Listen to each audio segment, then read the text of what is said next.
Ever wondered what makes an intelligent investor? Today we dive into the world of Benjamin Graham's classic, The Intelligent Investor. This revered book is more than just a guide to investing, it's a roadmap to financial freedom.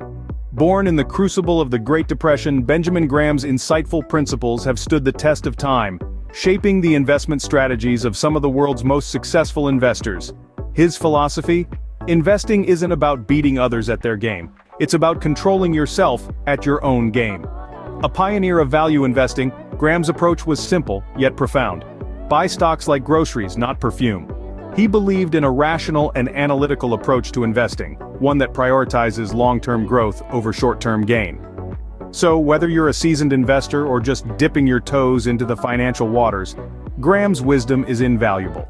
Strap in as we delve into the chapters of this financial Bible. What's the difference between investing and speculating? Graham makes this clear in the first chapter. Let's dive a bit deeper into this. Investing and speculating might seem similar, but they're fundamentally different.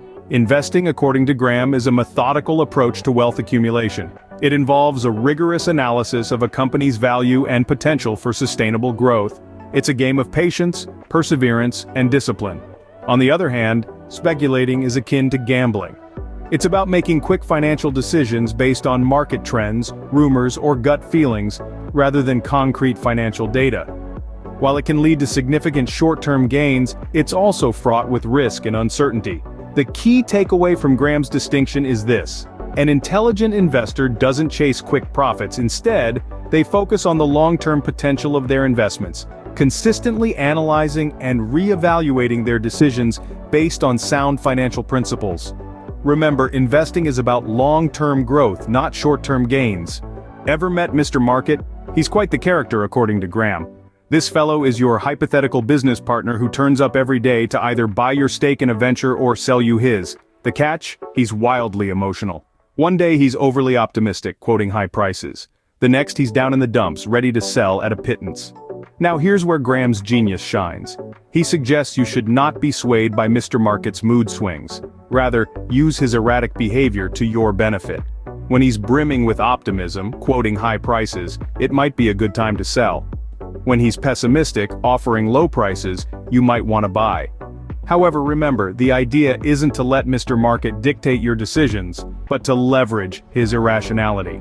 Do your homework, understand the intrinsic value of your investment, and don't be swayed by the market's manic, depressive swings.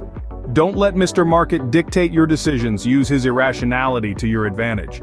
How do you value a stock? Graham provides some insights. Let's dive into the art of stock valuation. Now you might be thinking, isn't the value of a stock just the price it's trading for? Not quite. Graham emphasizes that the price of a stock isn't necessarily its value. Instead, the value of a stock lies in its intrinsic value, a term he used to describe the actual worth of a company based on its fundamentals, regardless of its market price. So, how do we determine this intrinsic value? Graham recommends focusing on fundamental analysis. This means examining the financial health of a company, its earnings, its assets, and its growth potential. Let's explore this a bit further. One of the key indicators Graham suggests looking at is the price-to-earnings ratio, or PE ratio. This ratio gives you an idea of how much you're paying for each dollar of a company's earnings. A lower PE ratio could suggest that a stock is undervalued, or it could indicate that the market expects low growth. Conversely, a high PE ratio might mean a stock is overvalued, or it could signal the market's expectation of high growth. Another important factor is the company's dividend track record. Regular increasing dividends are a sign of a company's financial stability and profitability. Finally, pay attention to the financial health of the company.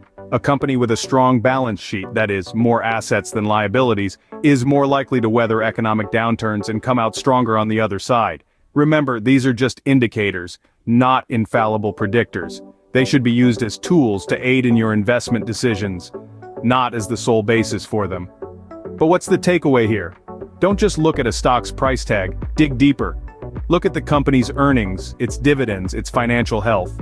Look at the bigger picture. The value of a stock isn't just its price, look at the bigger picture.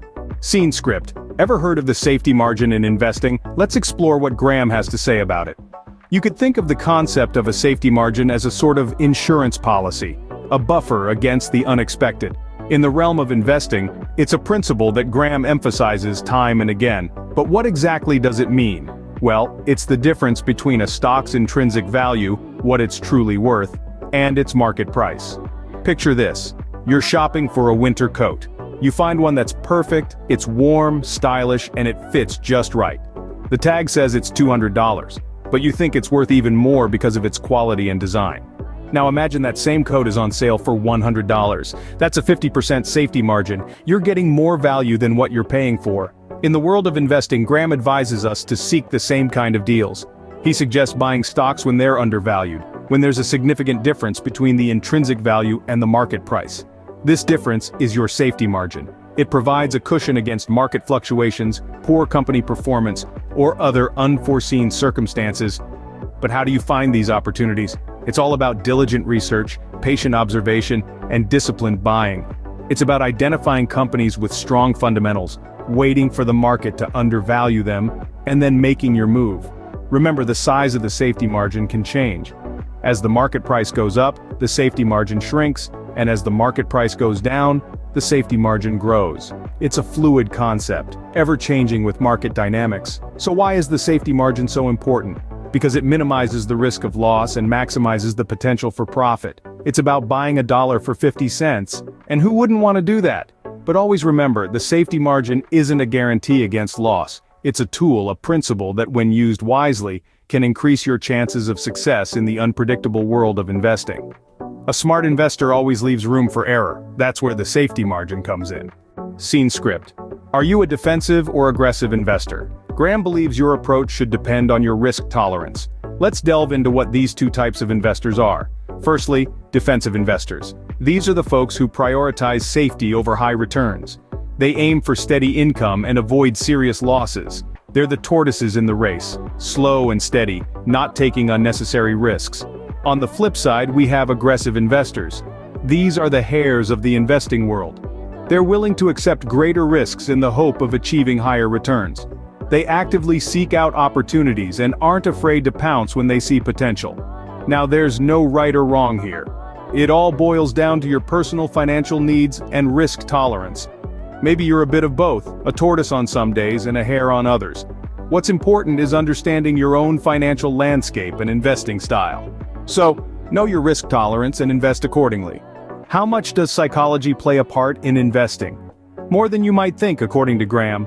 The mind is an intricate labyrinth, capable of influencing our decisions in ways we don't often acknowledge.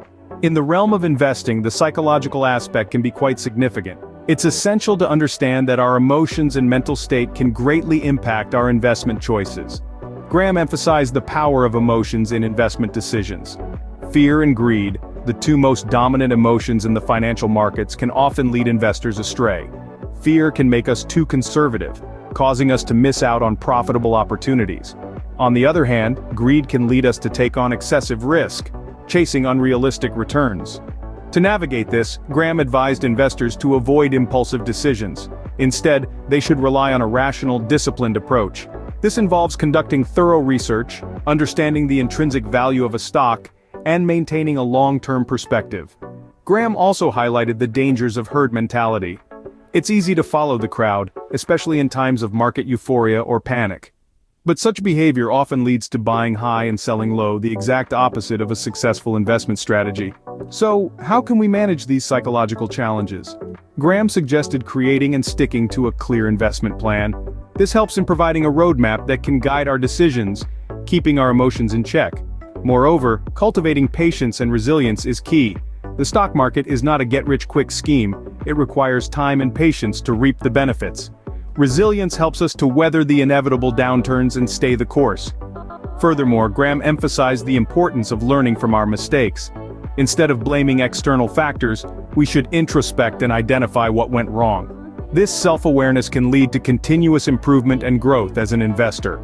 In conclusion, the psychology of investing is a complex yet fascinating aspect of the financial world. As Graham rightly pointed out, investing is as much about managing your emotions as it is about managing your money.